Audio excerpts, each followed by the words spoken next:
Dumalo sa pagdinig nitong Miyerkules, September 18, si Vice President Sara Duterte sa House of Representatives hinggil sa usapin ng paggamit ng pondo ng tanggapan ng ikalawang Pangulo.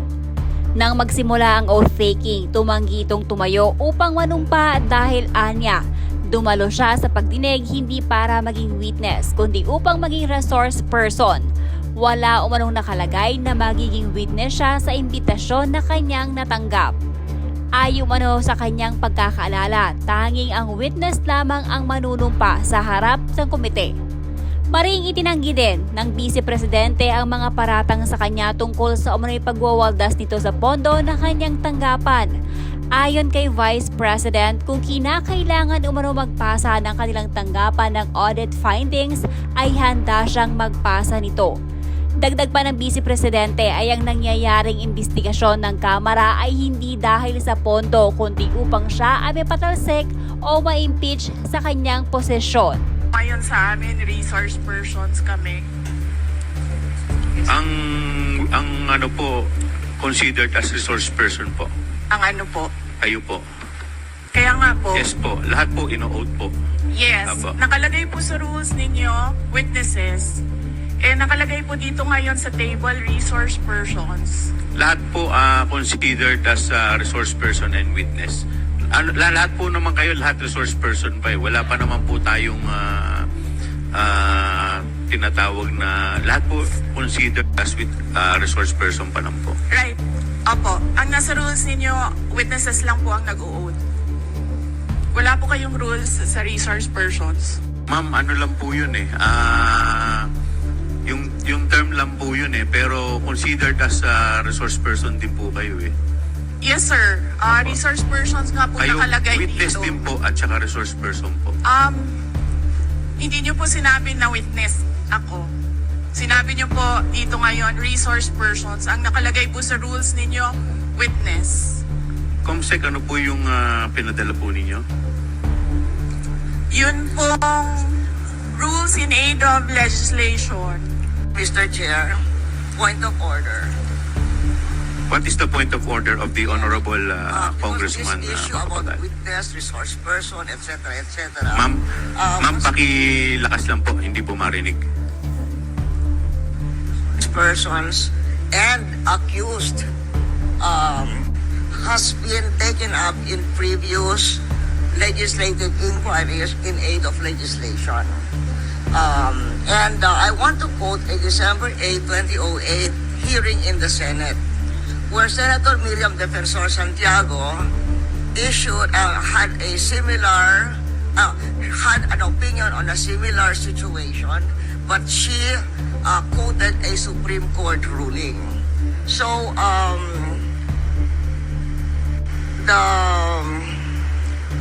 the Constitution provides that no person shall be compelled to be a witness against himself. The Supreme Court has repeatedly emphasized that there is a difference between a mere witness and the accused. And it can appear from statements and privileged speeches that there is that a person who is the subject matter of an adverse privileged speech is not a mere witness or a mere person of interest, meaning a suspect. She is in fact accused of what seems to be a criminal case for violation of certain criminal laws, including malversation of public funds. And there is a case quoted in 2007, Standard Chartered Bank versus the Committee on Banks, where the court repeated the rule that an accused occupies a different tier of protection from an ordinary witness. So, where the court said, Supreme Court said, whereas an ordinary witness may be compelled to take the witness stand and claim the privilege at each question requiring an incriminating answer is shot at him, an accused may altogether refuse to take the witness stand and refuse to answer any or all questions. So that has been a supreme. And then there is a unfortunately, the court explained that the right of the accused against self-incrimination also applies to respondents in administrative investigations such as legislative inquiries in aid of legislation. So that is the point of order I am raising, and there is a Supreme Court ruling to this effect. Thank you, Mr. With that, the chair declares 1 minute suspension. Recess. Thank Recess you. declared by the chair. Yes.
Mga kababayan, ladies and gentlemen, Assalamualaikum, Warakmatullahi wa Barakatuh. Madayaw, mayong adlaw, kaninyong tanan. Magandang araw sa inyong lahat. The officials of the Office of the Vice President as well as each and every one of our satellite office leads were in receipt of a letter from the chairman of the Committee on Good Government and Public Accountability dated September 13, 2024, requesting our presence or that of our duly authorized representatives in today's initial deliberation with preliminary determination on privilege speech number 379. In view of the said letter, I am appearing before you today not only as the head of office, but more importantly as the duly authorized representative of all officials of the OVP. Simply because we have not done anything wrong. There is no misuse of funds. If there are audit findings, we shall gladly respond to them before the Commission on Audit. And if there are legitimate cases to be filed, then we shall gladly respond to them before the appropriate courts. In relation to this, may I just say that I take notice of the opening speeches and nasabi doon, there is a determination of misfeasance, nonfeasance, and malfeasance. And those are cases that should properly be taken in the courts of law. What we are witnessing now is no ordinary legislative inquiry. This exercise is a well-funded and coordinated political attack. This much is evident from the very words of the privileged speech that prompted this inquiry. A speech that simply meant to say, do not vote for Sara on 2028. It is clear to me that this inquiry is not about misused funds, accountability, or governance. Instead, it is solely aimed at discrediting my name and my office to prevent future political contests. I have publicly stated my reasons as to why I've chosen not to defend the OVP's budget proposal for 2025.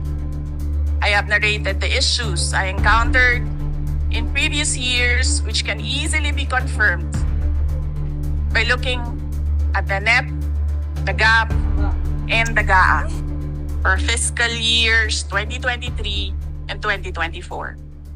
Further, I have even shared the drama that transpired last year regarding the confidential funds. Hence, just as we have done last year, we again leave the 2025 OVP budget to the pleasure of Congressman Martin Romualdez. I am not asking for any special treatment, nor am I asking you to uphold any tradition. There is no disrespect. All I am saying is that you have the complete freedom to do whatever you wish with the OVP budget. If you feel that all the documentary submissions are not enough, then by all means, huwag kayo magbigay ng budget. Sa totoo lang, hindi naman ang budget ang punteriya ninyo. Dahil napakadali naman magtanggal ng budget.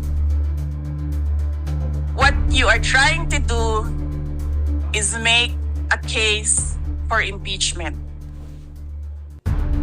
Hindi naman ako kakandidato sa nalalapit na eleksyon. Hindi ako namumulitika. Ang ginagawa ko lamang ay ang pagtupad sa aking oath of office at campaign platforms na trabaho, edukasyon, at mapayapang pamumuhay. Sinabi ko na noon at ilang beses ko nang inulit na hindi ako ang problema ng bayan na ito.